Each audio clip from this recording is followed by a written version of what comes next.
오늘 길가메시 프로젝트 작품 이야기를 바로 시작하도록 하겠습니다. 먼저 그러니까 처음에 소설을 쓰게 된 계기가 어떤 건지, 왜 이 돈 안 되는 일을 뭐에 시 가지고 하시게 됐는지부터 먼저 한번 들어보겠습니다. 소설 쓰게 된 계기를 얘기하자면 좀 긴데,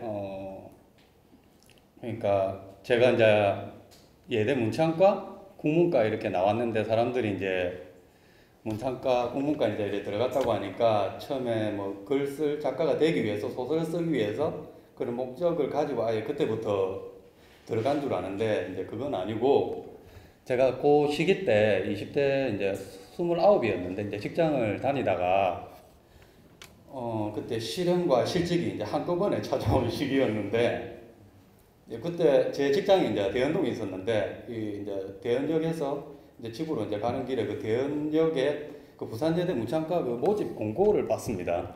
그래서 마침 실업급여를 받으면서 잠시 저희 가서 좀 쉬는 것도 괜찮겠다. 그래서 이제 문창과에 들어갔는데, 들어가서 6개월만 있다가 이제 나올 생각이었는데, 지내다 보니까 졸업까지 하게 되었습니다. 그때 이제 뭐 소설도 좀 읽고, 책을 전혀 안 읽었었는데 소설도 좀 읽고 문학을 통해서 아마 제 그때 허했던 그런 마음들을 좀 치유받는 그런 시기였던 것 같아요. 그러고 나서는 그냥 또 먹고 살아야 되니까 졸업을 하고 나서 사회에 이제 나왔는데, 일본에 가게 됐습니다. 일본에 가게 됐는데, 2011년도 3월 11일 날 제가 도쿄에 있었는데, 무슨 일 있었는지 다 아실 겁니다. 동일본 후쿠시마 앞에서 대지진이 있었던, 그때 거기 있었는데, 뭐 진앙지로부터 좀 멀어서, 그때 진도 거기 진앙지에서 9였는데 진도, 도쿄는 한 5, 6? 그 정도 되었습니다. 제 사는 곳이, 집이. 그때 오후에 그날 지진 나서 오후에 출근하는 날 나가려고 하는데 전철을 타려고 하는데 이제 지진이 나서 출근을 못 하게 됐는데, 그때 정말 전봇대도 흔들리고 그 철골 구조물 건물들이 있는, 저는 이제 그렇게 유연한 줄 처음 봤습니다. 그러고 나서 밖에 한참 공터에 이제 있다가 이제 저녁 무렵에 이제 집에 들어갔는데, 이제 뉴스를 보니까 이게 정말 장난이 아니고 심각한 상황이었습니다. 그래 보니까 그 후쿠시마 앞바다에 쓰나미가 밀려와서 그 마을을 통째로 집어삼키는. 그러고 나서 이제 뭐 편의점에 가서 이제 이 식료품을 좀 사놔야겠다 싶어서 이제 먹을 것도 좀 사다 놓고 했는데, 먹을 것도 사다 놓고 했는데 이제 교통이 다 마비되어서 어떻게 될지는 이제 모르는 상황이었습니다. 뭐 전화도 안 되고 이랬거든요. 한 2, 3일 정도까지는. 그래서 그 공포 속에서 그 방 안에서 뭐 어떻게 할 것도, 뉴스는 나왔으니까 그 뉴스를 접하면서 이제 그 방 안에서 이제 공포에 떨고 있었어요, 저는. 그러면서 이제 여진은 이제 계속 펴고, 그 다음 날이 이제 후쿠시마 원전에서 이제 총 6기가 있는데, 첫 번째 그 원전이 터지고, 그 다음 날 두 번째, 그 다음 날 이렇게 하루하루 가면서 이제 4기까지 터지고, 나머지 2기도 이제 좀 어떻게 될지 모르는 상황이었습니다. 저기까지 터지면은 일본 정부에서는 그때 이제 도쿄를 이제 포기하자라는 얘기도 나오고, 각국 정부에서는 이제 자기 국민들 다 이제 다시 실으로 오고 이러는 상황이어서, 그래서라도 여기를 벗어나야 되는 이런 이제 고민도 하고 하다가 살게 되는 날, 정말 저 2기의 상황, 남은 2기까지 터지면 이제 도쿄 여기도 이제 심각해지니까 여기도 이제 방사능 피해를 받겠구나 싶어서 터지는 거 저걸 확인하고 이거 벗어난, 그게 안 되고 이제 안 되고 그냥 걸어서라도 벗어나야겠다 싶어서 있었는데, 살게 되나 마침 버스가 이렇게 이제 좀 움직이기 시작했습니다. 그래서 오늘 그 첫 번째 버스, 나고야라고 하는 그 버스를 타고 이제 거기서 짐을 이제 대충 꾸려서 여기 다시 돌아올 생각은 아니었습니다. 만약에 저 2기가 더 터지면은 여기 이제 못 오는 거니까 그냥 한국으로 돌아가겠다는 생각으로 일단은 그 짐을 대충 좀 급한 짐만 꾸려가지고 제가 이제 나고야로 갔는데, 가서 이제 그 뉴스를 이제 접해보니까 그 2기가 이제 복구 가능한, 일주일 뒤에 복구 가능하다는 이제 뉴스를 접하고 좀 여행을 하다가 다시 이제 돌아왔는데, 저는 지진이 나서 그 공포에서 그 방 안에서 혼자 그 공포에 떨던 그 3, 4일 그 시간 동안 예, 정말 많은 생각을 했습니다. 제가 살면서 그때까지 집안에서 누가 돌아가셔가지고 뭐 장례식 이런 데도 가본 적이 없었고 이 죽음이라는 거에 대해서 심각하게 생각해 본 적이 한 번도 없었어요, 살면서. 그때 정말 이런저런 생각이 많이 들었었는데 그때 죽음이라는 걸 처음으로 심각하게 좀 받아들였고 아 나도 죽을 수 있구나 이걸 이제 느꼈었는데 그 예대 다닐 때 그 읽었던 책이 하나 그때 좀 떠올랐습니다. 그 책이 이제 그 스티븐 킹의 유혹하는 글쓰기였는데 그 책 말미 부분에 이런 내용 나옵니다. 그 스티븐 킹이 그 유혹하는 글쓰기라는 그 책을 쓰면서 교통사고를 당해요. 그래서 중간쯤 쓰다가 교통사고를 당해서 그 산책을 하는데 스티븐 킹이 그 외진 그 도로에서 산책을 하다가 이 하반신을 부딪혀서 승합차에서 그래서 부딪혀서 병원에 가서 그 처음 갔던 병원에서 치료가 안 돼서 헬기로 수송까지 해서 나중에 이제 결국은 이렇게 하반신을 제대로 못 움직이는 상태에서 이렇게 돌아옵니다. 그래 집으로 돌아와서 교통사고 후유증으로 이게 이제 아직 몸이 이제 올바르진 않고 그래서 저 글 쓸 이렇게 온전히 건강한 상태로 글 쓸 수 있는 상태는 아니었는데 이제 그 GP를 이어나갑니다. 그래서 그 이어나가는 그 얘기를 하면서 그 책에 나와 있던 그 문구가 이제 그 말이 이제 떠올랐던 게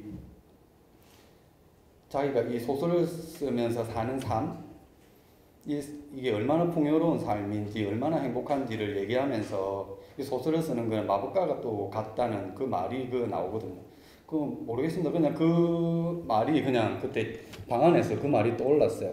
그러고 나서 이제 잊었어요. 잊고 1년 뒤에 이제 지진이 나서 1년 뒤에 바로 이제 수습하고 또 이제 1년 정도 있었어요. 1년 정도 있다가 이제 돌아오게 됐는데 한국에 돌아와서 이제 첫 번째 그냥 읽었던 책이 또 하필 그 책과 연관이 되어 있었는데 그 칼 세이건의 코스모스였는데 그 책도 이제 마지막 부분에 보면 그 비슷한 내용이 나와요.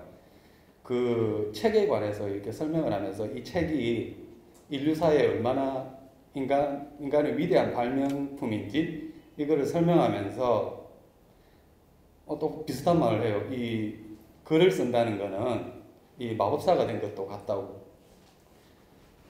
예, 그런 말이 저한테는 이제 여러 우연적인 그런 사건들과 겹치면서 예, 좀 마음이 열렸어요. 글을 쓰고 싶다라는 이거 글을 쓰면 행복한가? 그렇게 여겼고 현실적으로는 제가 그때 이제 일본에 돌아올 때 사귀던 사람이 있었는데 돈을 좀 빌려왔어요. 돈을 좀 빌려왔는데 돈이 없었기도 했고 빌려온 이유가 이제 이게 한국으로 돌아오면은 이 친구가 혹시 연락을 끊지 않을까 이런 거 걱정이 좀 돼가지고 돈을 빌려왔는데 예 빌려왔는데 나중에 이제 6개월인가 뒤에 한국으로 들어온다고 합니다.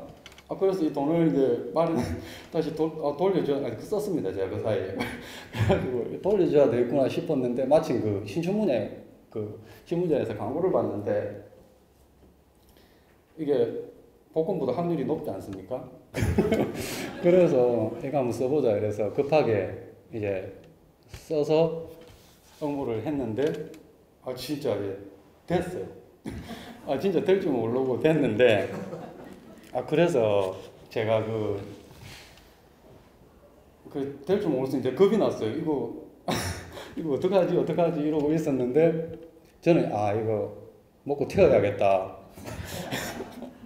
먹고 튀어야겠다 이랬는데 이거 알고 보니까 이게 저는 그 일요일날 신문에 이게 소설이 실리고 나면 그날 바로 원고를 입금해 주는 줄 알았어요. 제가 그 정도 어리숙했어요. 예. 시상식 날 준다고 하길래 놀라서 시상식 날까지는 가야 되는갑다. 그래서 그 전까지 제가 아마 보신 분은 아실 텐데 필명이 아니었고 그냥 가명을 썼고 사진도 아마 좀 놀라셨던 머리를 빡빡고 제 본 모습이 아니었던 겁니다. 예.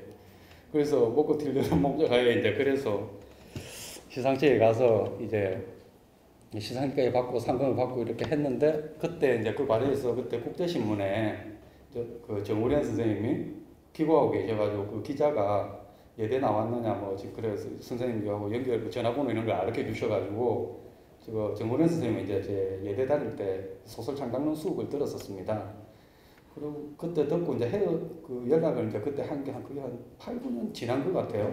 그 사이에는 이제 전혀 연락을 안 했었는데 그래서 이제 그 계기로 이제 정우련 선생님하고 연락이 돼서 협회까지 이제 가입을 하게 됐죠. 예, 가입을 해가지고 협회에 나와서 그 사이에 이제 결혼을 좀 했는데 이제 결혼을 좀 했는데 저기 이제 소설 쓰게 된 계기가 저기 고등도까지 듣도록 하고 아니 이게 저기 그 박승민 쌤 소설 계속 들을까요? 소설 이야기는 어떤 재밌어요? 계속 이제 결혼 이야기로 점점 드라마틱하고 다이내믹한 이제 결혼 이야기로 또 가겠습니다. 예, 그랬는데 그 협회에 나와서 동bil이 없다는 일본 여자분하고 결혼하셨습니까? 아니죠, 일본분 아니고 일본에 와 있던 유학생 같이 이제 그 유학생하고 결혼했습니까? 돌아와서 예 결혼했습니다. 아내입니다. 지금 아내가 됐습니다. 예.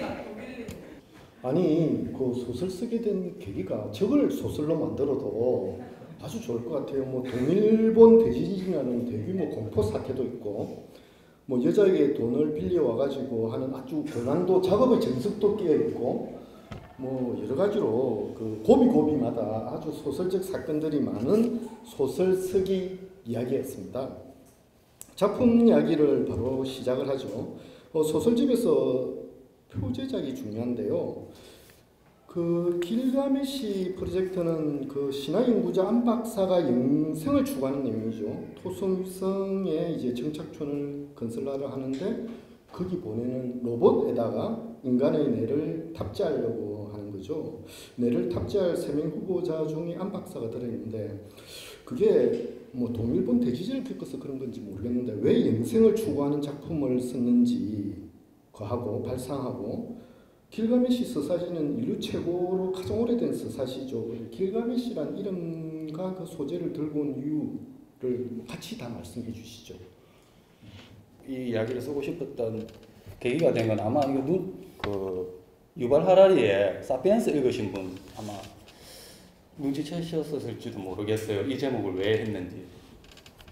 그 사피엔스의 그 마지막 부분에 보면은 그 불멸에 관한 그 과학의 그 영생에 관한 그런 다양한 연구들을 설명하면서 지금 이 시대에 지금 과학계에서 가장 그 초미인 컴퓨터에 그 마음을 장착해서 그 실제 오랫동안 살 수 있는 그게 뭔지 알았다? 뭐 이런 내용을 봤어요. 그게 이제 길가메시 프로젝트인데 과학계에서 연구하는 이세돌하고 알파고의 그 바둑 대결이 있었습니다.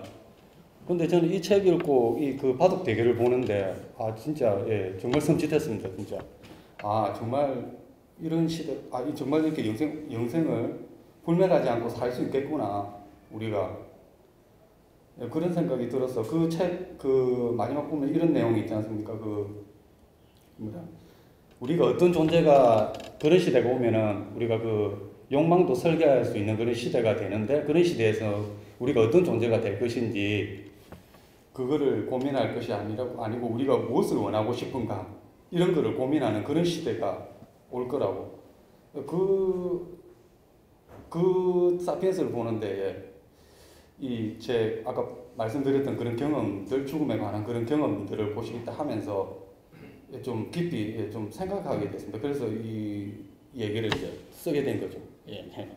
그런데 저는 하나 궁금한 게 이야기 들으면서 로봇에다가 안박사라든지 정강모의 뇌를 탑재를 하면 그렇게 하면 그게 영생이 되는 건가요?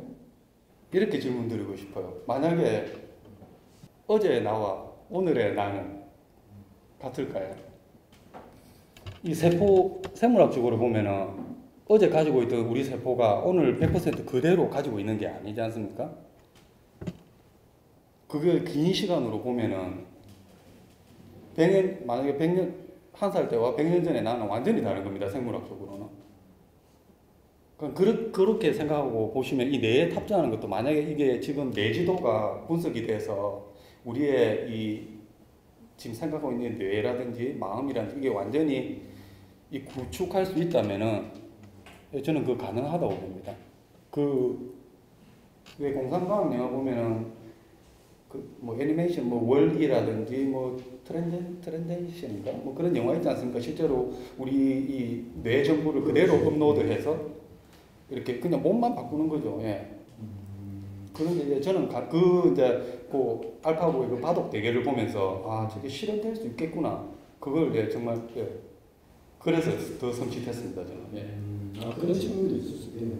저는 알파고 보면서 저는 오히려 알파고의 팔과 다리가 없는데 아주 주목을 했는데 일단 이제 그 다음 이제 작품으로 또 넘어가도록 하겠습니다. 2013년도 아까 전에 그 돈을 갖기 위해서 로또보다는 훨씬 당첨 확률이 높다고 하는 국제신문 신춘문예 등단작인 그 낫달입니다. 아주 평범한 일상을 쓴 작품 같은데요. 은근한 묘미가 있는 그런 소설이고요. 이제 양순주 평론가님께서 말씀을 하기 전에 먼저 낫달 낭송을 정우련 소설가께서 하시겠습니다. 밀폐된 차 안은 단전과 같았다. 나는 차를 험하게 몰아 아파트 단지를 빠져나갔다. 안선도로에 진입하려고 신호 대기선에 섰다. 주차장을 나오면서 켜뒀던 에어컨은 여태 더운 내 바람만 풀풀 내뿜었다. 나는 에어컨을 끄고 창문을 내렸다. 옆 차선에 검은 세단이와 천천히 섰다. 빛가림이 짙어 차량 안이 보이지 않았다. 검은 차창에 비친 내 얼굴이 못나 보였다. 얼굴 근육을 위아래로 움직여 보았다. 검은 세단의 차창이 내려가더니 스포츠 머리를 한 남성이 얼굴을 내밀었다. 뭘 봐? 뜬금없었다. 저 사람이 시비를 거는 게 분명했다. 아니면 더위를 먹었던가. 가슴 속에는 좀 전 아버지와 다툰 감정의 찌꺼기가 부유하고 있었고 날씨도 무더웠다. 왜? 보면 안 되냐? 뭐? 이 새끼야 너 뒤질래? 그래 뒤질란다 이 새끼야. 생명부지의 사람과 만나 나누는 대화치고는 무척 거칠었다. 저 사람도 어딘가에서 앙금을 갖고 온 것일까? 자세히 보니 상대방 인상이 그다지 좋지 않았다. 장례식에라도 다녀오는 길인지 검은 양복을 걸치고 있었다. 차내 시계를 보니 출근 시간이 가까웠다.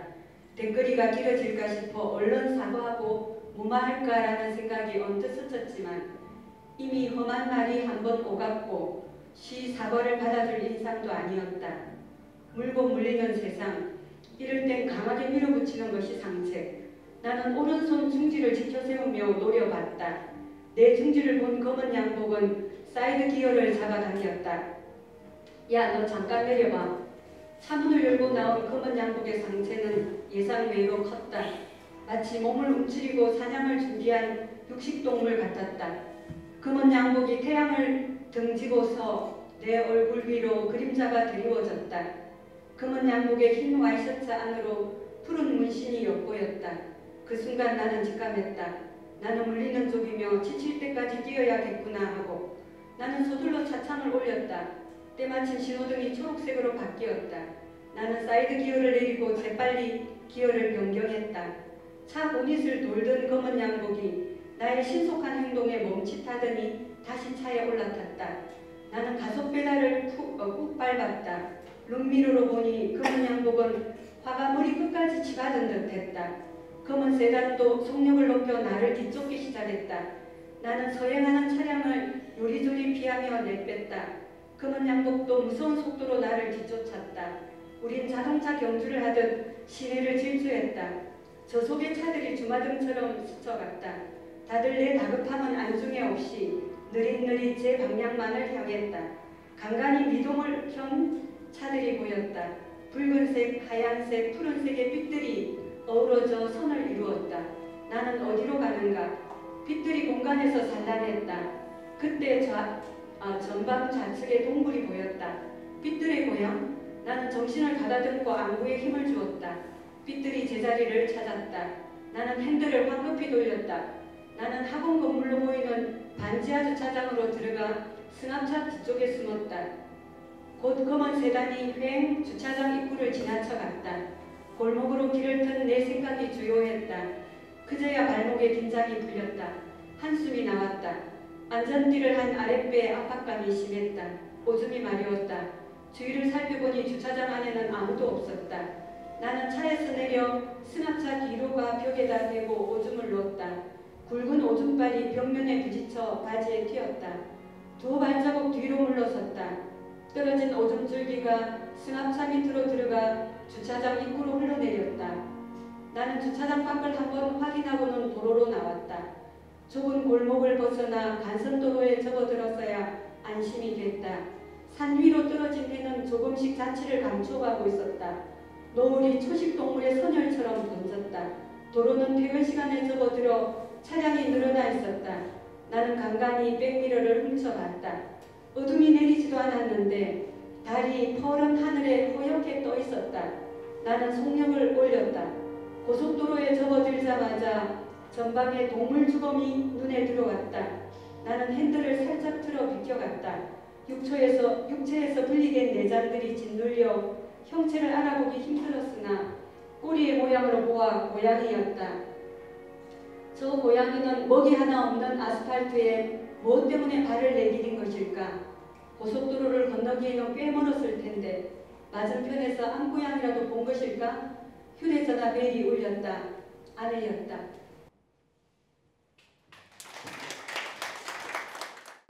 양순주 평론가님 그 낫달 그 말씀 좀 해주시죠. 네, 그 소개해 주신 것처럼 이 강성민 작가의 등단작이 낫달이라고 하는 소설인데 제가 소설집을 쭉 읽으면서 소설집의 기본적인 모티프들은 사실 이 등단작에 제일 많이 잘 압축되어서 드러난다라는 생각이 많이 들었거든요. 그래서 그 이후에 소설들을 보면서 확인할 수 있겠지만 그 현실에서 있음직한 일들이 상당히 픽진하게 서술되고 있고 그리고 앞서서 길가메시 프로젝트라고 하는 작품을 통해서도 얘기를 한 것처럼 어떤 우주적 세계라든지 인류의 향방이라든지 이런 것들에 또 관심을 가지고 있으신 것 같아요. 그래서 초반부에 얘기를 해주신 것처럼 이제 소설을 쓰게 된 계기가 어떤 특정한 책들의 영향을 많이 받았다라고 얘기해준 그 책들도 뭔가 과학이라든지 우주적 세계 이런 측면들과도 연결되는 것 같아서 이제 작가님의 관심을 충분히 확인을 할 수 있지 않을까 이런 생각이 일단 들었고요. 그 낫달이라고 하는 소설 내에서만 보면 그 처음에 소설을 쓰게 된 계기를 얘기한 것과도 조금 비슷할 수도 있을 것 같은데 이제 대학을 졸업한 이후에 학자금을 상환해야 된다라고 하는 현실에 부닥치게 되면서 이제 이 현실을 어떤 방식으로 이제 극복해 나갈 것인가 이런 이야기들이 낫달이라고 하는 소설에서 이야기가 되고 있고 그것을 위해서 이제 비정규직으로 자신이 취업을 해서 사회생활을 할 수밖에 없었던 현실적인 문맥들도 잘 드러나고 그리고 이제 소설이 시작하는 부분에서 이제 아내가 집을 나간 이후에 아내가 남긴 흔적들을 보고 자위를 하고 있는 소설 주인공이 나오면서 소설이 시작되고 있거든요.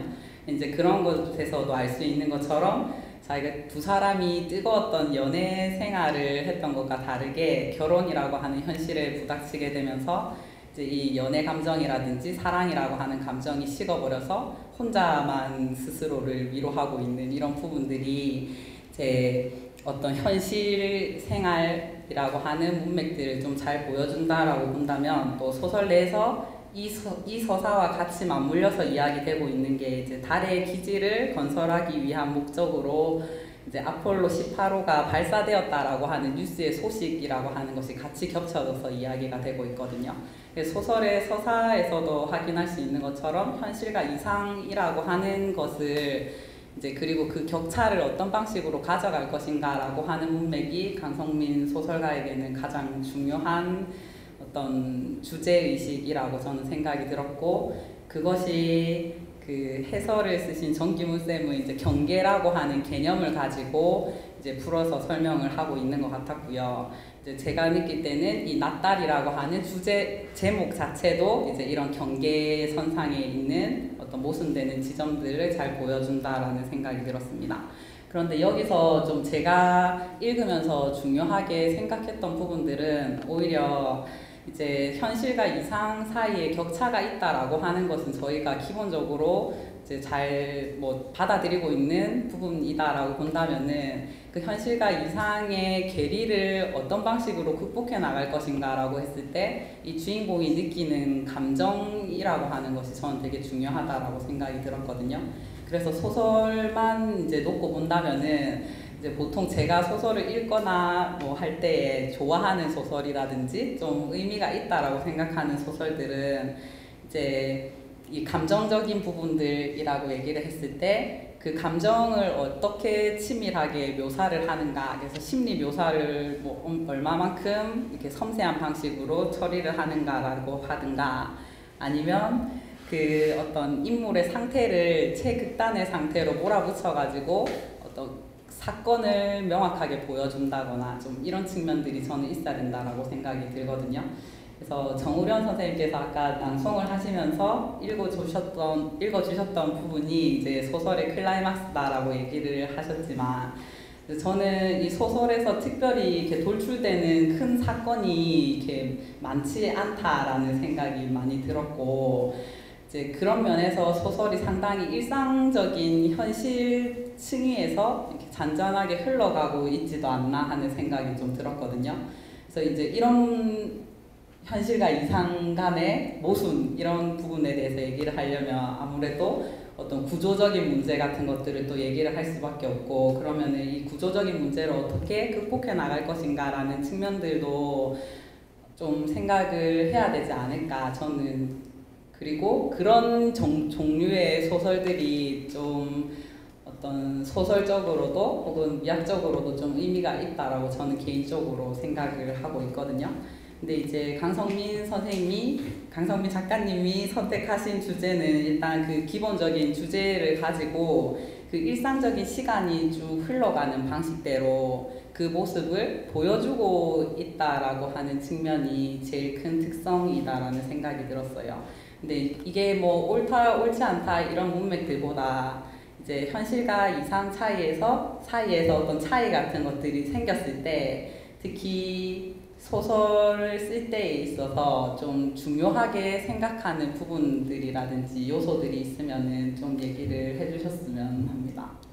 아까 그 제가 소설을 쓰게 된 계기를 말씀드리면서 그러니까 어떤 준비되지 않은 상태, 공부되지 않은 상태로 이 첫 소설을 써서 그게 이제 당선이 돼서 이제 글 쓰기를 시작한 건데, 그러니까 이게 이 이야기를 쓸 때 어떤 소설을 어떻게 쓰겠다, 어떤 전략이라든지 작가로서의 전략, 뭐 태도 이런 거 전혀 그런 것도 없었고, 그러니까 8, 9년 전에 문창과에 다닐 때 어설프게 익혔던 그 창작 수업 시간에 어설프게 뭐 한 1년 반 정도 어설프게 익혔던 그런 그냥 기교,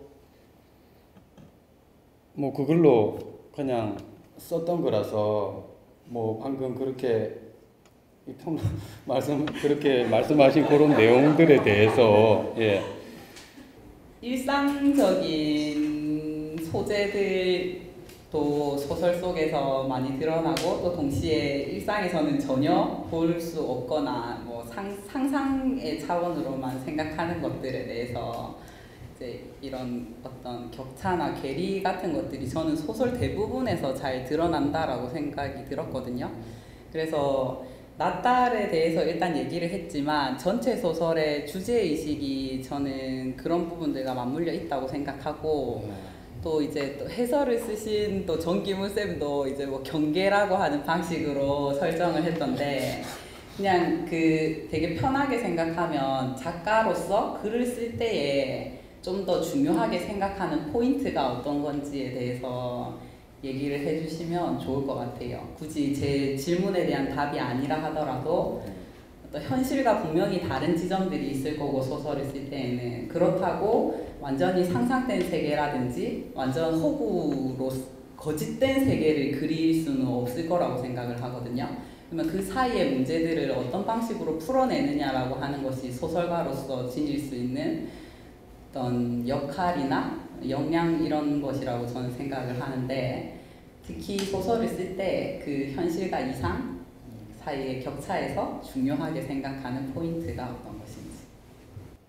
이 책을 내고 이제 저도 이제 어느 정도 성장을 한 것 같거든요. 보면 이거 이제 12월 달에 책이 나와서 이제 제 스스로 이게 책을 이제 듣고 한 번도 안 봤어요. 그래서 지금 문학톡도 이게 연락이 와서 이제 처음 이제 책을 펼쳐보고 제 이야기를 다시 읽어봤어요. 예. 야 정말 예 내가 참 겁이 없었구나 이걸 참 느꼈는데 아마 이 나딸 지금 제가 다시 쓰면은 아까 그 양순주 평론가께서 말씀하신 그런 어떤 가상과 현실을 이 소설 속에서 구현할 때 아마 그러니까 이거를 이럴 것 같아요. 그러니까 어떤 이상적인 이런 거를 실제적으로 이야기로 형상화할 때는 아주 이상적으로 쓰거나 아니면 아주 현실적으로 쓰거나 이 양극단으로 가야지 어설프게 균형감을 찾는다고 이야기 속에서 예 뭐 해내려고 하면은 뭐 이것도 이도 저도 아닌 그런 이야기들이 이제 나올 것 같은데 그런 이야기가 좀 있어요. 제 부분에 그런 것들이 이제 저도 준비하면서 봤고 이 나딸 보면은 예 아까 이 나딸의 모든 그런 부분들이 그 모티브들이 압축되어 있어서 예 아마 이 작품에 대해서 이렇게 질문을 하신 것 같은데 아마 맞는 것 같습니다. 그 지금 말씀하신 그 부분이 이 나딸로 시작해서 저는 이 지금 요 이야기가 이 소설집에 실린 이야기들이 모두 출발하는 거니까요. 그 다음 작품 이야기할 게 소설집에서 표제작 다음으로 중요한 게 보통 첫 번째 작품인데 그게 이제 개성공단을 다룬 기적의 시간입니다. 요 기적의 시간 작품인데요. 양순주 평론가님 아까보다 더 날카롭게 또 말씀을 부탁드립니다. 제가 일단 질문을 하는 방식이 조금 주제적인 측면들로 얘기를 해보면 이제 넓어져서 대답을 하기 쉬울 거라고 생각을 했는데 또 생각보다 네 이게 좀 잘 맞지 않는 부분도 있는 것 같지만 계속 좀 질문을 해보도록 하겠습니다. 그 기적의 시간이라고 하는 작품은 그 설명해 주신 것처럼 개성공단을 공간적인 배경으로 설정해 두었기 때문에 남북의 이념 차이라든지 문화의 차이 사이에 있는 그 경계에 있는 공간으로 설정을 해서 이야기를 풀어나가고 있는 것으로 보여지고요. 그리고 이제 여기에서 제일 많이 언급되는 내용 중에 하나가 이제 보통 사람들이 미디어를 통해 가지고 의식적으로든 무의식적으로든 이제 머릿속으로 어떤 북한에 대한 이미지를 만들어내고 있다라고 하는 측면들이 계속 언급이 되고 있습니다. 그런데 이제 이 서술자인 진태양이라고 하는 인물 역시 평소 때 북한이라고 하는 국가에 대해서 어떤 고정관념을 가지고 있었다라고 한다면 그런 고정관념이 이제 개성공단에 들어가서 실제로 북한 사람들을 만나면서 조금씩 허물어지고 있는 과정을 보여주고 있는 작품인 것 같거든요. 그래서 이제 이 작품 내에서 이제 진태양이라고 하는 인물 역시 최초에는 선입견을 가지고 있었지만 그래서 자기도 어떤 경계심을 가지고 북한 사람들을 계속 적대시하려거나 이런 태도를 취했으나 실제로 북한 사람들을 만나면서는 이제 자기가 지금까지 학교 교육에서 받아온 그 반공 교육이라고 하는 것이 얼마나 허상에 불과한 것이었느냐라는 것들을 깨닫고 있는 부분들이 많다라는 생각이 들었거든요. 그래서 저는 이 부분과 관련해서 이제 미디어라든지 교육이 어떤 역할을 담당해야 하는가 이런 주제에 대해서도 조금 이야기를 해볼 수 있을 것 같아요. 그 소설을 쓰게 된 계기라든지 이런 측면들도 뭐 얘기를 해주셔도 좋지만 일단 주제적인 측면에서 저희가 사실 어떤 특정한 관념을 받아들인다라는 것은 뭐 책을 통해서 깨달음을 얻으면 가장 좋겠지만 그런 것보다는 일반적으로는 미디어에서 영향을 많이 받을 수밖에 없고 저희 역시 미디어의 영향을 받으면서 어떤 북한의 이미지이건 어떤 또 다른 개념들의 이미지들을 만들어낸다라고 생각을 하거든요. 근데 과거에 비해서는 훨씬 이념의 차이라고 하는 것이 줄어들었고, 그리고 과거 세대들은 학교 교육을 받으면서 반공교육이라고 하는 것을 직접적으로 경험을 했었던 세대이지만, 저 같은 경우에는 뭐 반공 포스터를 만든다거나 이런 거는 하지 않았거든요. 그런데 알게 모르게 사실상 학교 교육 내에서 이런 반공 이데올로기라고 하는 것이 분명히 그 토대가 되었던 측면들이 있었을 것이고, 그런 부분들이 저희들의 무의식에 각인이 되어 있을 거라고 저는 생각을 합니다. 그래서 기본적으로 그냥 그런 것도만 놓고 본다면은 이제 미디어가 좀 어떤 북한의 이미지를 좀 자극적이거나 선정적으로 보여줄 수도 있고, 학교 교육이 그런 것들을 계속 강화시킨다라고 한다면 그에 반해서 어떤 이제 문학이 담당해야 되는 역할이라든지 이런 것들을 조금 긍정적인 방식으로도 저는 설정할 수 있다고 생각하거든요. 근데 꼭 제가 말한 것처럼 이런 이분화된 문법만 있는 거는 아닐 거라고 생각을 해요. 그 북한 사람들에 대한 이미지가 미디어를 통해서 오히려 긍정적으로 변화되는 지점들도 저는 조금씩 있다라는 생각이 들거든요. 그래서 그런 측면에서 이제 글을 쓸 때 있어서 어떤 미디어의 영향이라든지 역할 같은 거에 대해서도 좀 얘기를 해주셨으면 좋겠고, 또 더불어서 이제 작가이시기도 하지만 아이를 키우는 부모의 입장도 있기 때문에 이런 교육과 관련해서도 혹시 문학을 하는 사람으로서의 자의식과 또 교육자, 아버지로서의 어떤 역할에서 좀 생겨나는 어떤 모순이든 아니면 좀 극복해 가려고 하는 방안이라든지 이런 것들도 좀 얘기를 해주셨으면 합니다. 제가 70년대생인데요.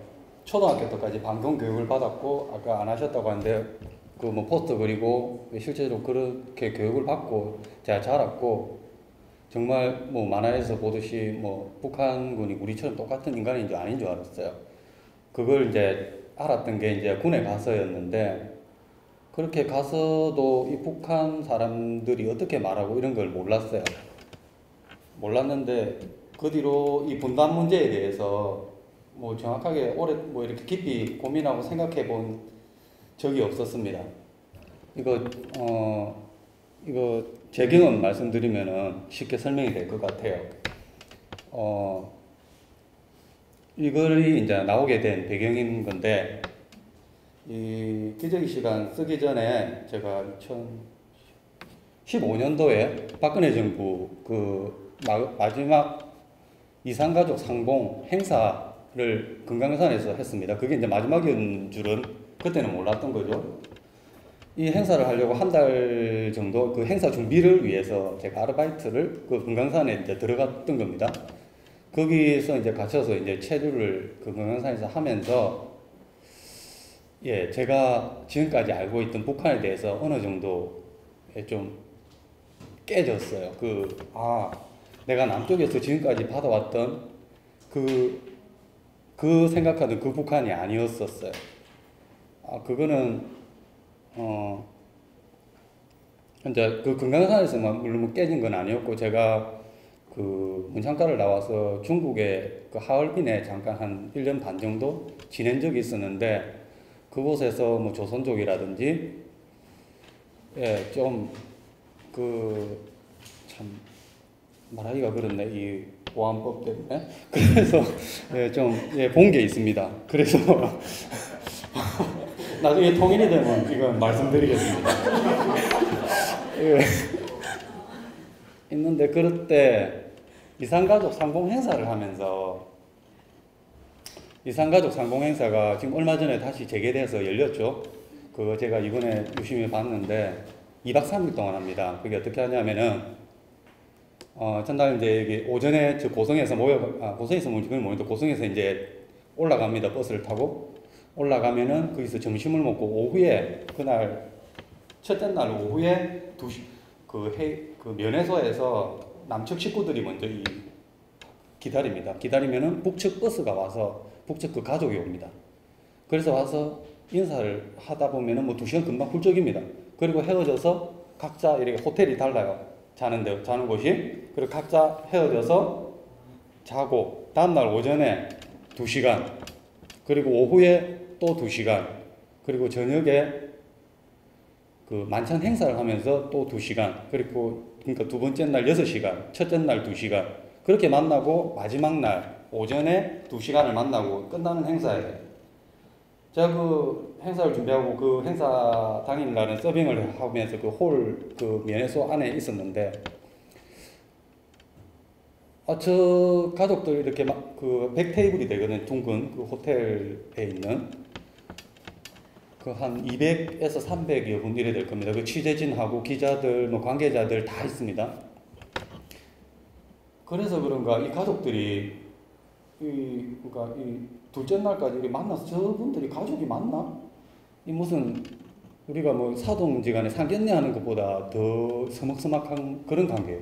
그렇게 분위기가 쭉 흘러가는데, 저는 그 시간에 옆에서 보면 정말 아깝다 이런 생각이 드는데, 마지막 날 그 아침 오전에 그 이제 헤어지는 날, 이제 헤어지는 날도 그 좀 서먹서먹합니다. 분위기가 서먹서먹한데, 이제 북측 버스가 이제 먼저 그 로비에 와서 대기하고 있고, 북측 가족이 이제 먼저 일어서서 나가고 회의장에는 이제 남쪽 가족만 남아 있는데, 그러니까 남아 있는데 이제 다 나가 그 교육을 받아서 왔겠죠, 북한 사람들은. 그럼 버스에 이제 이렇게 질서 있게 딱 올라갑니다. 뒤도 돌아보지 않고. 그러면은 이제 그때부터 남측 가족들이 그 사람들 그 버스가 있는 쪽으로 막 뛰쳐나갑니다. 그때서요. 이제 그렇게 되면 이제 술렁술렁하다가 그 이제 눈물바다가 되는 거예요. 거기가 전부. 아마 그 관계자들 전부 다 그냥 다 옵니다. 기자도 오고. 저도 그때 너무 막 눈물이 나더라고요. 그거 보면서 그냥 이 뭐지 그 인연이 뭔데 도대체 이렇게 막 이 가족 간의 이 생이별을 하게 하는 거지? 도대체 이게 뭔데? 막 이런 생각을 갖고 이 휴전선을 다시 내려왔어요. 그러고 나서 경계라는 주제로 글을 좀 써달라는 이제 청탁이 와서 이제 개성공단에 가서 그 사이에 이제 개성공단이 그 다음 해에 개성공단이 폐쇄되었잖아요. 그러고 나서 이제 청탁이 와서 이제 글을 썼던 건데, 그 개성공단 폐쇄됐다는 그 뉴스를 접하는데, 정말 진짜 통탄 날 일이었습니다. 저는. 뭐지? 저 당은? 저 정부는? 그냥 그때 알았어요. 그냥, 저 정부는 그냥 무력으로 진압해서 통일시키겠구나. 통일시키겠다는구나. 그런 뜻으로 저는 받아들였었어요. 그 남북관계 그 단절시키는 그 장면을 보면서. 그러고 나서 이제 개성공단에 관한 이제 취재를 해보니까 그 개성공단이라는 거는 엄청난 진짜 기적의 장소였던 거죠. 저는 그렇게 생각합니다. 제가 언론으로 여기서 아무리 어떤 교육을 받고 무슨 얘기를 듣고 북한 안 그렇더라 이런 얘기를 해도 저는 몸소 이걸 직접 겪어보고 체험해보고 보지 않으면은 정말 달라지기 어렵다고 봅니다. 제가 가서 직접 보고 이 생각이 변한 거지 않습니까? 그런 의미에서 보면 이 개성공단은 이 남북 간에 뭔가 우리가 직접적으로 부딪혀서 이 다름을 알고 그것을 조율해 나갈 수 있던 장소였던 건데, 그게 깨져 버린 거죠. 다행히 지금 정부가 바뀌고 뭐 남북 교류가 지금 진행되고 있는데, 정말 진짜 저는 다행이라고 생각합니다. 우리 강 작가 이야기 들어보니까 엄청 국제적인 작가예요.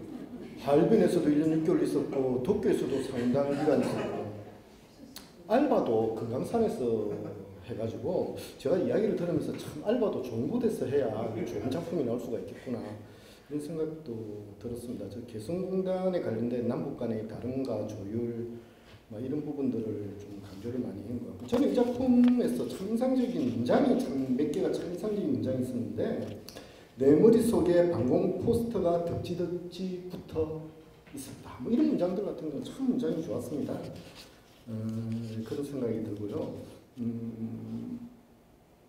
그 다음 작품은 이제 그 역삼동의 진실입니다. 이게 네 번째 작품이죠. 이제 이 역삼동의 진실은 주인공인 내가 월 250만 원의 숙식 제공이라는 구인 광고를 보고 부산역이 아닌 부전역에서 기차를 타고 서울로 올라갑니다.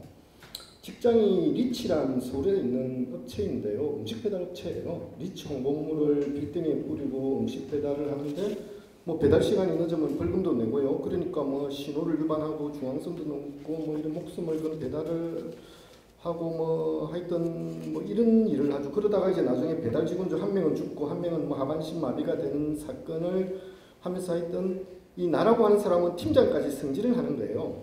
그 작품을 읽으면서 제가 느꼈던 생각 중에 하나가 음식 배달 업체 홍보하고 배달 내용이 아주 리얼했어요. 그 혹시 음식 배달을 해보셨습니까? 제일 좋은 소설에 이게 나온 작품인데 제가 그때도 한번 물어봤어요. 음식 배달을 음식 배달 해봤습니다. 아 해봤어요? 20대 초반 때 했었는데 부산 이천 근처에서. 아 부산 근처에서 해본 적이 있었어요. 아 서울에서 하는 건 아니고 그때는 이런 배달 업계에 이렇게 치열한 경쟁이 없을 때였고 그냥 네. 동네에서 네. 중국집 그냥 짜장면 배달하고. 아 중국집은 짜장면 배달 그런 걸 예. 저는 혹시 아버님이 뭐 배달업체 사장인가 뭐 이런 생각이 들었는데 그 다음에 이 작품을 보면서 이제는 청년 음식 배달도 서울로 가서 해야만 뭐 돈이 되는구나 이런 생각이 들었어요. 뭐 서울 집중과 괴물이 된 서울의 경제력이라 할까 이런 두려움도 좀 들었어요. 뭐 그런 부분을 혹시 뭐 의식하면서 쓰신 거 있습니까? 왜 이게 하필이면 서울에 부산에서 할 수도 있는데 왜 역삼동까지 올라와서 배달을 돈이 250만 원 좀 많이 주고 했어? 뭐 그런 거지. 제가 문창가에 다닐 때 그때가 아마 이런 배달업계 경쟁이 심화되던 그런 초기였던 것 같아요. 그 모 피자 그 점심시간에 저희끼리 학생들끼리 동기들끼리 피자를 몇몇이 돈을 모아서 시켜 먹기로 했는데 시켜서 이제 주문을 했는데 수업 시간은 다가오는데 피자는 안 오고 그래서 결국 점심시간 수업 시간 지나서 그 수업 시간 중간쯤에 이제 피자 배달이 왔어요. 근데 그 업체에서 당시에 1시간 지나면은 그 피자 무료로 준다고 홍보를 했었어요. 그래서 근데 그 배달 온 학생이었었어요. 제가 보기엔 무슨 그런 우리 또래 학생이었는데 그냥 뭐뭐 하고 있는 거예요. 뭐 물론 그 학생한테 피해가 가진 않았겠죠. 근데 저희끼리 이제 갑론을박이 걸러진 거죠. 야 그래도 피자 왔는데 줘야 되지 않냐. 돈을 주자. 아니다 주지 말자 이렇게 하다가 결국은 그 업체에서 홍보한 거니까 주지 말자 쪽으로 기울어서 안 줬는데 저는 그 공짜 피자 먹으면서 맛있다는 생각은 안 들고 막 되게 좀 찜찜한 기억이 남아 있었어요. 그러고 나서 이제 등단을 하고 이제 글을 썼는데 뭐 사회면에 이런 배달업계 경쟁이 심화되고 뭐 사고가 나고 이런 기사들이 많이 눈에 띄었었어요. 그러고 나서 이제 역삼동에 가서 취재를 해보니까 정말 이 부산과는 말도 안 되는 그런 엄청난 경쟁이 그 바닥에도 진짜 일어나고 있었던 거죠. 예. 그 이야기 속에 나오는 그 뭐 정말 물어보셨던 분이 있는데 오토바이에 진짜로 그 배달 이렇게 피라미드 형식으로 이렇게 한 통, 두 통, 세 통 놓고 그다음에 그 위에 놓고 한 통 이게 쌓아지냐는 거예요. 그거 봤어요. 저 역삼 국기원 사거리 앞에서 그렇게 점심시간에 싣고 가는 거. 그렇게 휘청휘청하면서 그렇게 오토바이가 이제 두말 번질나게 싣고 다니는 걸 봤고 오전 시간에 그 역삼역 그 주변에 강남역 역삼역 그 주변에 가 보면은 오토바이 10여 대씩 막 몰려다니면서 그 테헤란로의 그 빌딩 오고 하면서 홍보하는 그 장면을 그때 봤었어요. 그러고 나서 그 가게에 가서 좀 취재를 했죠. 예. 이 소설에 나오는 국경 사거리 역삼동 강남역 뭐 이런 데가 한국 자본주의 압축적 성장의 명암이 집결된 장소라고 저는 그렇게 이해를 했고요. 주인공 나는 팀장이 돼가 오늘의 배달왕도 신설하고 자기가 팀원이었을 때와는 달리 이제는 자기가 막 팀원을 족쳐대고 부산에서 올라온 08 운전자는 자기하고 같이 부산 출신인데 사고로 죽기도 하고 근데 팀원이 사고 났는데도 주인공이 쓰러진 오토바이에서 배달통 3개를 가져와서 배달하기도 하고 이런 하여튼 이런 무한 경쟁을 하다가 엄청나게 이렇게 망가지는 과정을 이렇게 보여주고 있는데 소설이 이제 결말 부분이죠. 결국 이제 부산으로 돌아가지도 못하고 이런 과정을 통해서 뭐 어떤 부분들을 더 좀 말씀을 하고 싶었는지 소설에서. 저희가 이제 저도 그렇고 아마 분단 이후에 남쪽에서 살았던 사람들은 자본주의 체제 하에서 이제 살아온 건데, 그러니까 이게 자본주의 체제라는 게 엄마 같아서 아예 그 자본주의라는 데 대해서 한 번씩 공부를 한다거나 심각히 생각해 보지 않은 일반 사람들은 그냥 엄마같이 아무 생각, 그냥 불신이 없어요. 그냥 그런 같다 하고 사는 거죠. 근데 이런 사람들이 어떤 돈을, 자본을 목적으로 여기게 되면은 이 인간은 소모품, 이렇게 된 소모품으로 보이고 그 수단이 되어버리는 거죠. 그렇게 되면은 자기 자신도 결국은 그 과정 속에서 자본의 노예가 되어가는 것을 못 느끼면서 자기 자신도 그렇게 망가져 가는 거죠. 뭐 그 과정을 이 지금 주인공은 역삼동의 전설에서 주인공은 이 동양인 08의 죽음을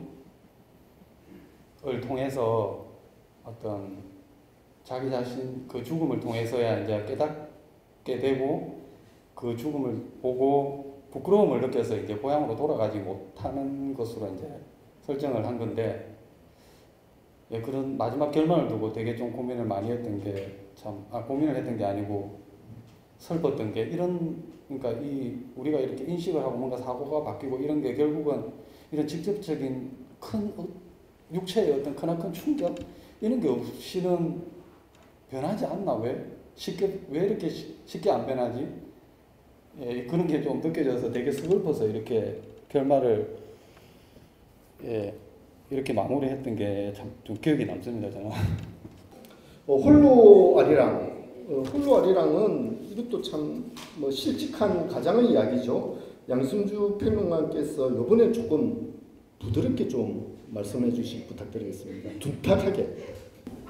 일단 홀로 아리랑이라고 하는 작품의 가장 큰 특징 혹은 다른 소설들과의 차이점이라고 본다면은 여성 화자를 설정하고 있다라는 측면일 것 같고요.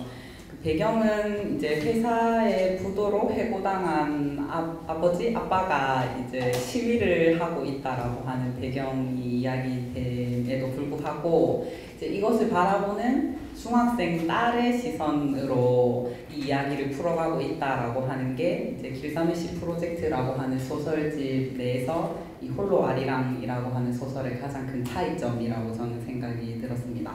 그래서 사실 이 현실적인 문맥들만 본다면은 회사가 부도를 했고 그리고 아빠가 해고를 당했다라고 하는 측면들은 상당히 무거운 주제일 수밖에 없는데 이제 그런 무거운 주제들을 이제 중학생 그리고 청소년, 뭐 여학생이 바라보는 시선으로 이야기를 하고 있는 점이 어떤 특별한 효과를 발휘하고 있지 않나 하는 생각이 들었거든요. 그래서 저희가 이제 이 소설을 읽으신 분들은 확인을 하셨겠지만 그 실제 이 땅에서는 살아갈 곳이 없고 발디딜 곳이 없기 때문에 노동자들은 하늘로 올라가서 고공농성을 하고 있다라고 하는 설정, 그리고 이제 법원에서도 오히려 노동자들에게 100억을 손해배상하라고 판결을 내렸다라고 하는 부분들도 이제 노동자들은 법의 테두리 안에서도 보호받지 못한다라고 하는 측면들을 단적으로 보여준다라는 생각이 들었어요. 그래서 이제 이런 현실들을 결국 견디지 못하고 이제 세 가족이 엄마와 아빠와 딸이 이제 울릉도 여행을 떠난다라고 하는 방식으로 소설이 진행되고 있는데 이 여행은 저희가 생각하는 것처럼 뭐 힐링을 하기 위한 여행이 아닐 수밖에 없을 거라고 생각을 합니다. 그래서 이것은 실질적으로는 이제 한 가족이 결국에 살 곳 없는 곳으로 내몰리게 되는 과정들이 가족 여행이라고 하는 방식으로 표현되고 있다라는 측면에서 좀 비극적인 현실의 모습들을 보여주고 있다라는 생각이 들었거든요. 그리고 그런 비극들은 소설의 초반에서 이제 좀 강력한 방식으로 이야기되는 것처럼 아빠가 자고 있는 딸의 목을 졸랐다. 이게 진짜 우리 아빠가 내 목을 조른 것이 맞나? 이런 의문을 가지고 이야기를 풀어나가고 있는 딸의 시선이 잘 보여진다라는 생각이 들었습니다. 그리고 이제 울릉도로 가고 있는 배 안에서도 다음날 있을 3.1절 행사라고 하는 것 때문에 사람들은 신이 나고 들썩들썩하고 있는 분위기가 보여지는데 그런 국가의 모습이 과연 이렇게 올바른 것인가라는 생각들도 해볼 수 있는 측면이라고 생각하거든요. 그래서 앞서서 기적의 시간이라고 하는 작품에서는 남북한의 어떤 대립이라든지 이념의 차이라고 하는 것을 보여줬다라고 한다면 이 소설에서는 이제 국가 내에서도 끊임없이 배제를 당하거나 소외를 당할 수밖에 없는 노동자들의 현실이 조금은 보여지고 있다라는 생각이 들었습니다. 그래서 소설에서 어떤 국가의 이중적인 면모를 또 비판하려고 하는 측면들도 있지 않았을까 이렇게 저는 소설을 보았거든요.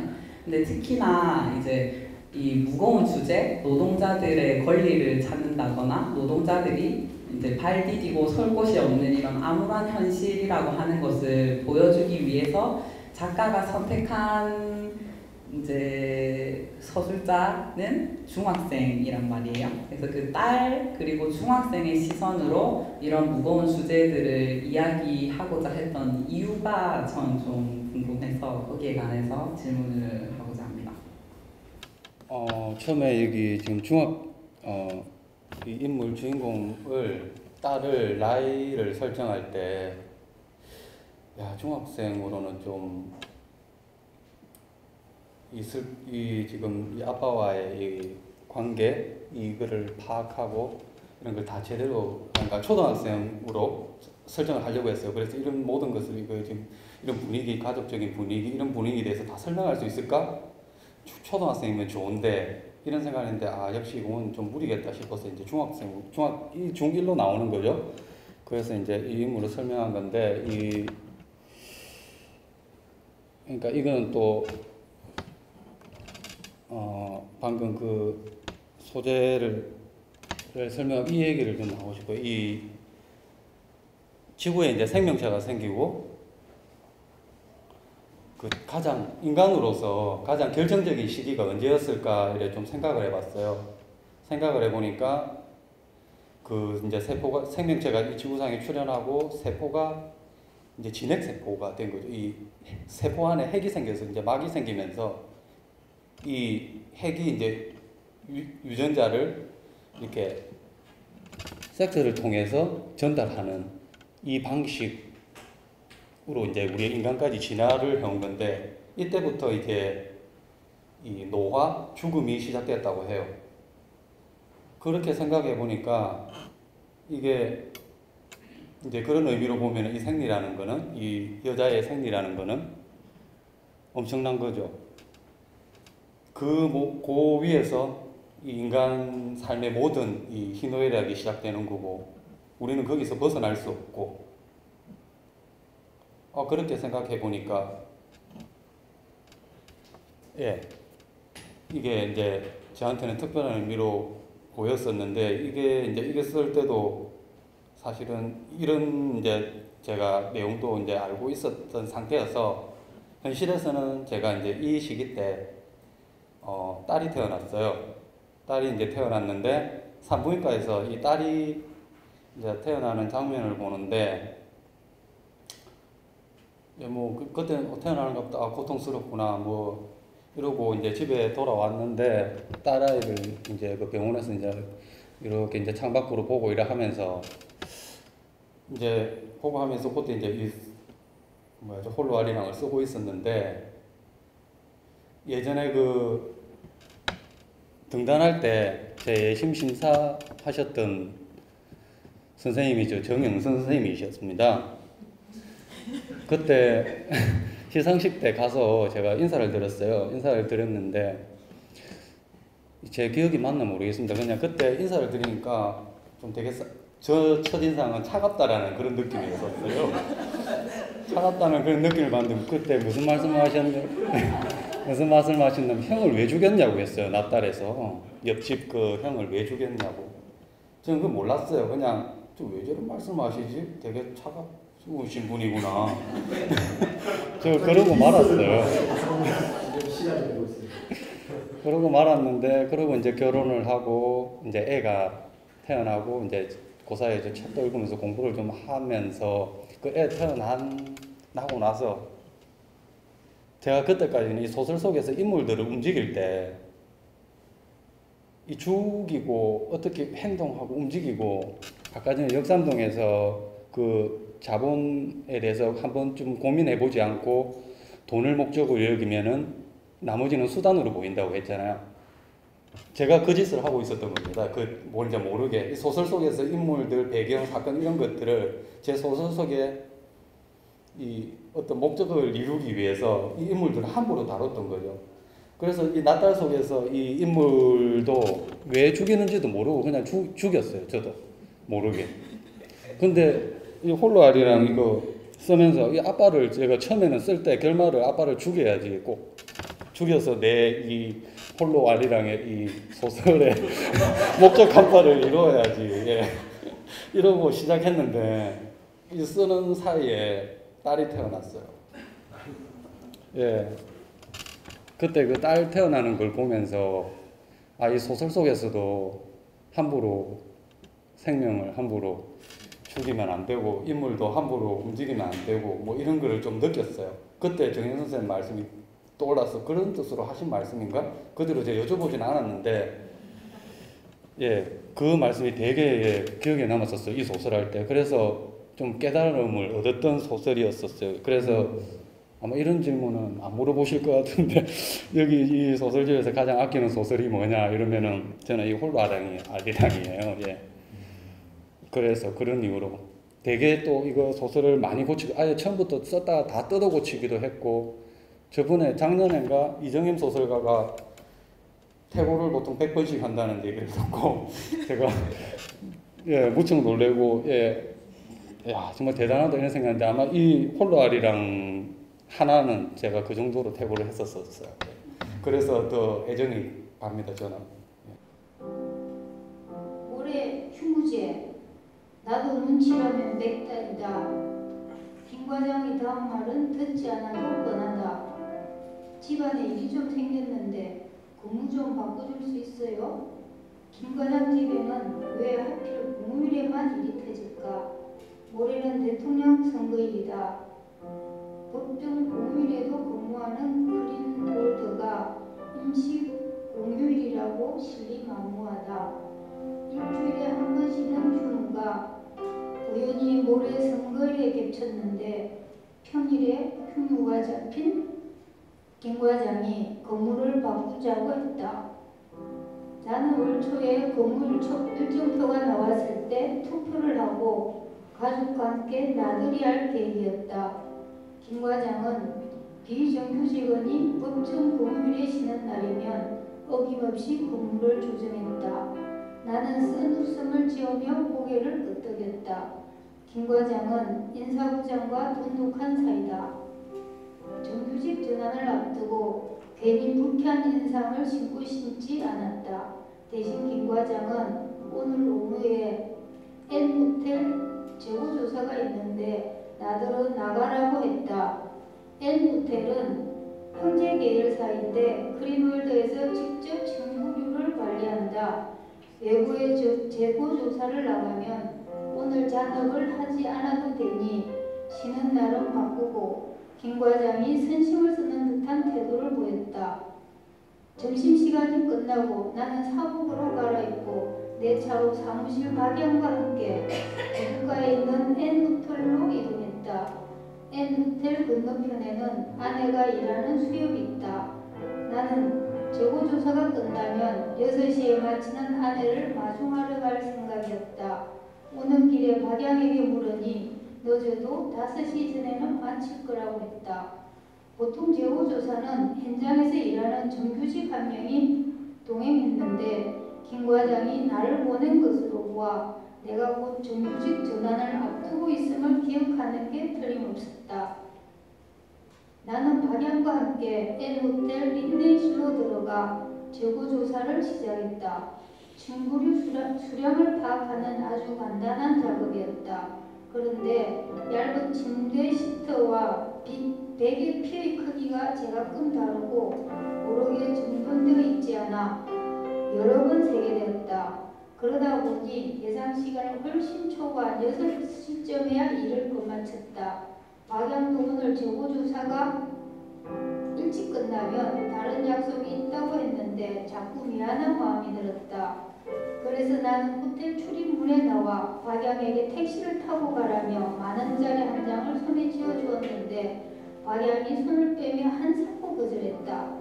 할 수 없이 나는 택시를 붙잡아 박양을 억지로 태우고 기사에게 돈을 건넸다. 이 광경을 마침 퇴근하는 아내가 목격했다.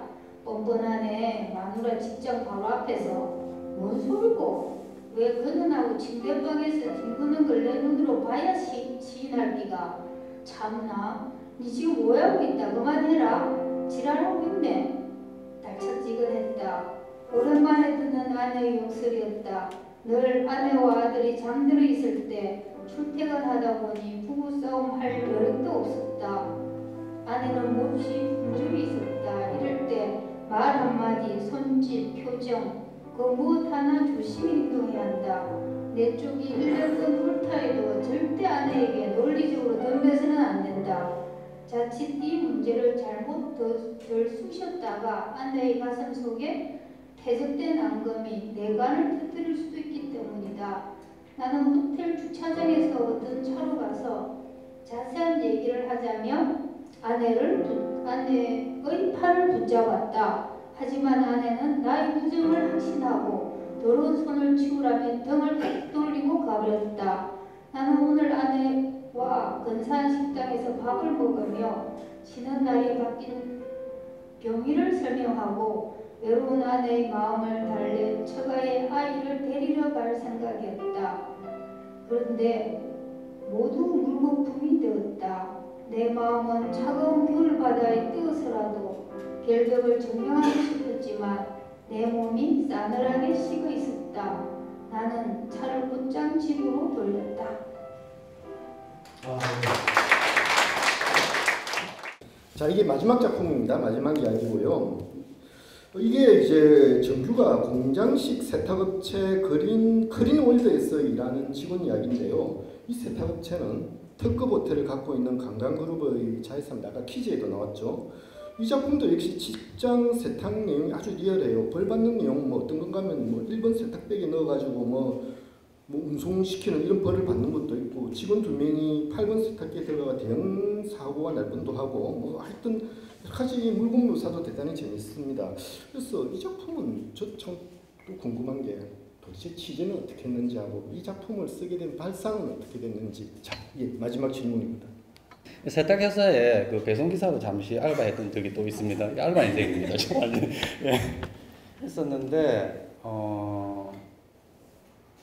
이제 아마 이거 책상 앞에서 그냥 이런 상상을 하고 글을 썼으면은 이런 아까 말씀하신 뭐 그런 다이아라든지 이런 물건 나오고 이러는 부분에서도 정말 엉뚱한 말도 안 되는 그런 과장된 그런 아마 물건들이 나오게 아마 설정하고 이랬을 텐데, 이거는 실제로 다이아 반지 나왔었어요. 제가 그 얘기 들었던 얘기인데, 이 공장에서 그게 이제 세탁 호텔에서 그래 보통 그 일하시는 분들이 그 세탁보를 그냥 바쁘니까 세탁보 그냥 싸서 세탁회사에 그냥 바로 이렇게 보내는 거예요. 그럼 보내서 이 세탁회사에서는 이제 정리를 분류를 해서 넣어야 되니까 세탁기마다 넣어야 되니까 이제 그때서 이제 펼쳐보면서 이제 정리를 해서 넣는데 그때 5만 물건이 다 나오는 거예요. 그래서 이 다이아 반지도 이제 얘기 들었던 게 들었는데 이제 나와서 이 다이아 반지는 이거는 분명히 연락이 오겠다. 이 담당자가 이거 발견을 하고. 근데 아니나 다를까 그날 오후에 호텔에서 연락이 왔고 그 투숙객이 그 공장까지 찾으러 왔답니다. 찾으러 왔고 나머지 뭐 엑스세리, 팜플렛, 뭐 뭐야 저 콘돔이나 팬티 이런 것도 예, 수시로 나옵니다. 그 호텔이다 보니까 예, 그런 물건도 예.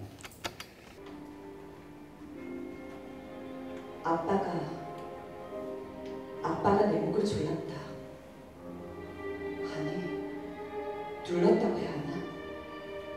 그러니까 한 손으로 내 목을 슬며시 움켜잡았다. 아빠의 손끝에 힘이 실리는데 또릿했다. 아빠의 엄지와 검지가 바르르 떨렸다.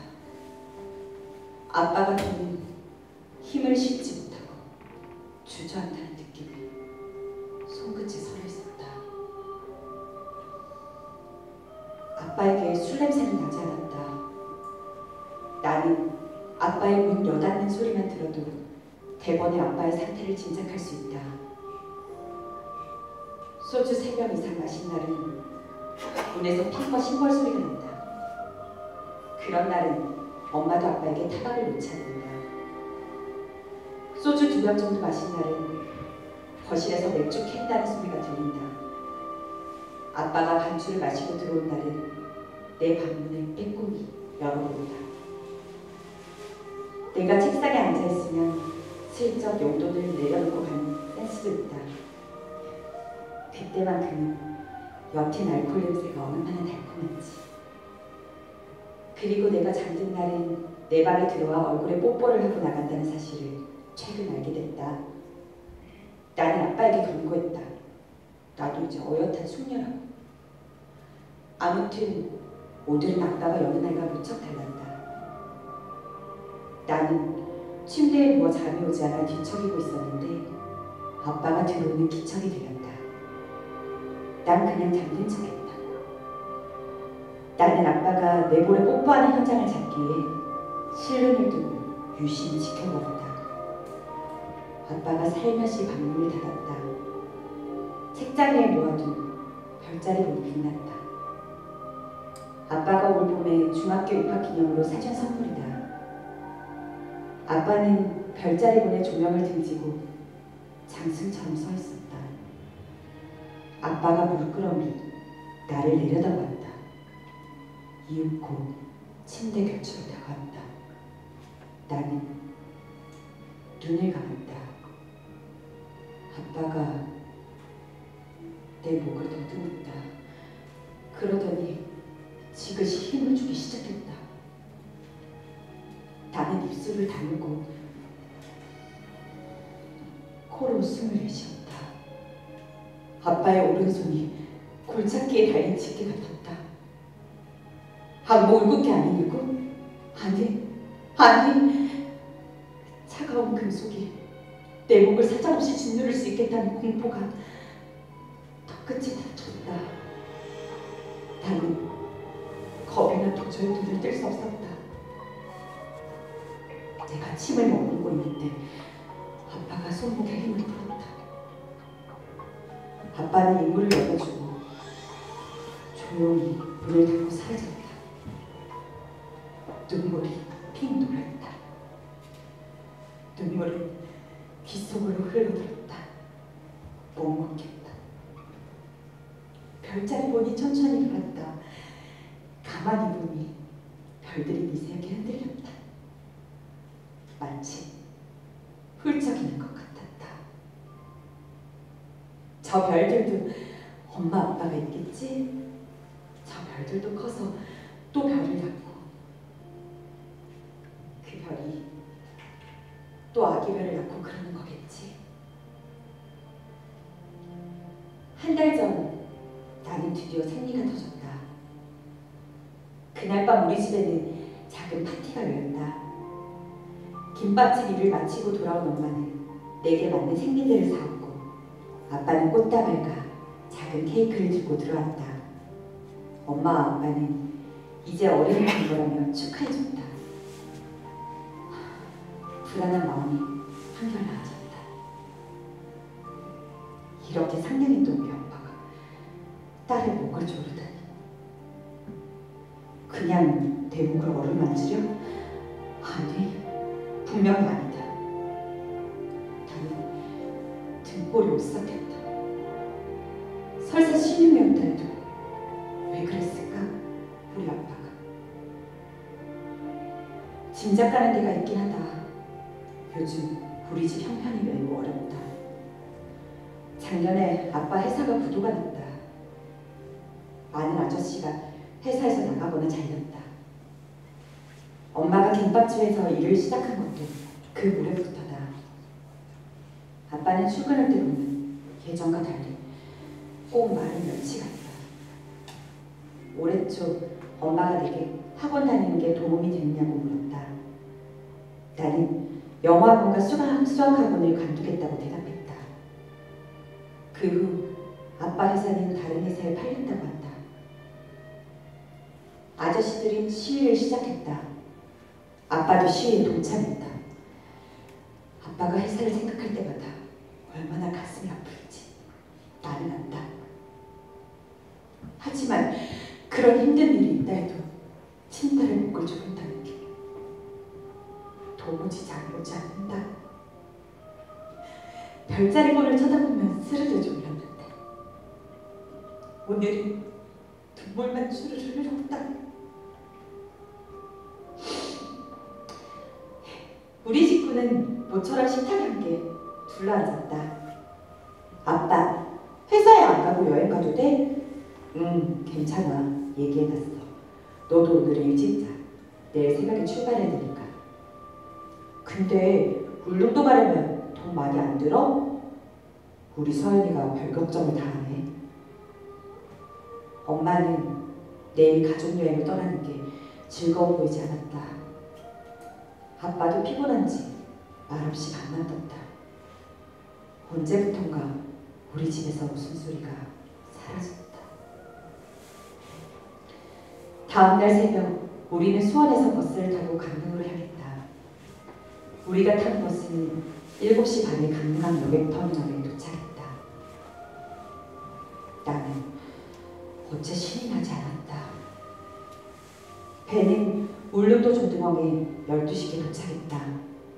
나는 엄마와 아빠에게 먼저 들어가라고 말해놓고 부두 쪽으로 내려왔다. 먼 바다의 물결은 잔잔했다. 방파제 아래 파도 소리에 귀를 기울이며 한참 앉아있는데 왠지 등 뒤가 섬뜩했다. 신을 끄는 소리가 들린 듯했다. 오싹한 기분이 들어서 나는 뒤를 돌아봤다. 아빠, 놀랬잖아. 아빠가 난간 위에서 저승사자처럼 나를 내려다보고 있었다. 그날 밤처럼. 나는 하마터면 등을 돌리다 방파제 아래로 떨어질 뻔했다. 아찔했다. 바람이 차네. 안 추워? 설마? 아빠가 내 옆에 앉았다. 바닷냄새와 아빠 냄새가 뒤엉켜 코끝이 닿았다. 아빠는 아무런 말이 없었다. 나도 바다 쪽을 바라보며 놀란 가슴을 가라앉혔다. 아빠가 슬쩍 내 손을 잡았다. 얼음장같이 차가웠다. 나는 아빠 손을 꽉 움켜잡았다. 눈을 떠보니 아빠가 보이지 않았다. 9시가 좀 지난 시간이었다. 탁자에 놓인 아빠 스마트폰을 본 엄마는 갑자기 슬리퍼를 신고 펜션을 뛰쳐나갔다. 머리가 헝클어진 채로 뛰어가는 엄마는 미친 사람 같았다. 나는 엄마를 뒤따라갔다. 엄마는 어젯밤 내가 앉았던 등대로 갔다. 등대 앞에선 엄마가 독도가 있는 방향을 찾았다. 하늘은 잿빛이었다. 나는 엄마에게 아빠가 독도에 간 거냐고 물었다. 엄마가 글썽글썽한 눈으로 나를 쳐다보더니 와랍게 화났다. 그리고는 꺼이꺼이 울었다. 회사에서 시위한 아저씨 몇몇에게 복직시켜주는 대가로 해상편에 서라고 꼬드긴 모양이었다. 아빠에게도 연락이 왔다고 한다. 중학생인 나도 회사의 얄팍한 속셈을 알 것 같았다. 다른 아저씨들은 잘만 참고 살던데 우리 아빠는 왜 이리 고지식할까요? 나는 아빠의 행동이 유치하다 싶으면서도 절박했을 그 마음을 헤아리며 가슴이 미어졌다. 그동안 엄마 아빠는 회사의 문제로 몹시 괴로웠던 것 같다. 그제야 나는 유난스럽게도 청소를 한다 싶었던 엄마의 모습과 아빠의 이상한 행동이 전부 이해됐다. 아마 엄마 아빠는 울릉도에서 집으로 돌아갈 계획이 없었던 것 같다. 혼자서 독도에 간 아빠가 미웠다. 우리는 한 식구인데 말이다. 바람이 차가웠다. 먼 바다에서 밀려온 파도가 방파제에 부딪혀 봉분처럼 밀었다. 부서졌다. 하늘에서 눈송이가 떨어졌다. 눈발은 점점 굵어졌다. 금목서의 꽃잎 같은 하얀 눈송이가 바다 위에 하염없이 떨어졌다. 수면 위에 떨어진 눈은 형체도 없이 사라졌다. 굵은 눈발은 바다도 얼려버릴 기세로 퍼부었다. 수평선에서 통증이 아련히 밀려왔다. 아랫배가 욱신거렸다. 곧 생리가 오려나 보다.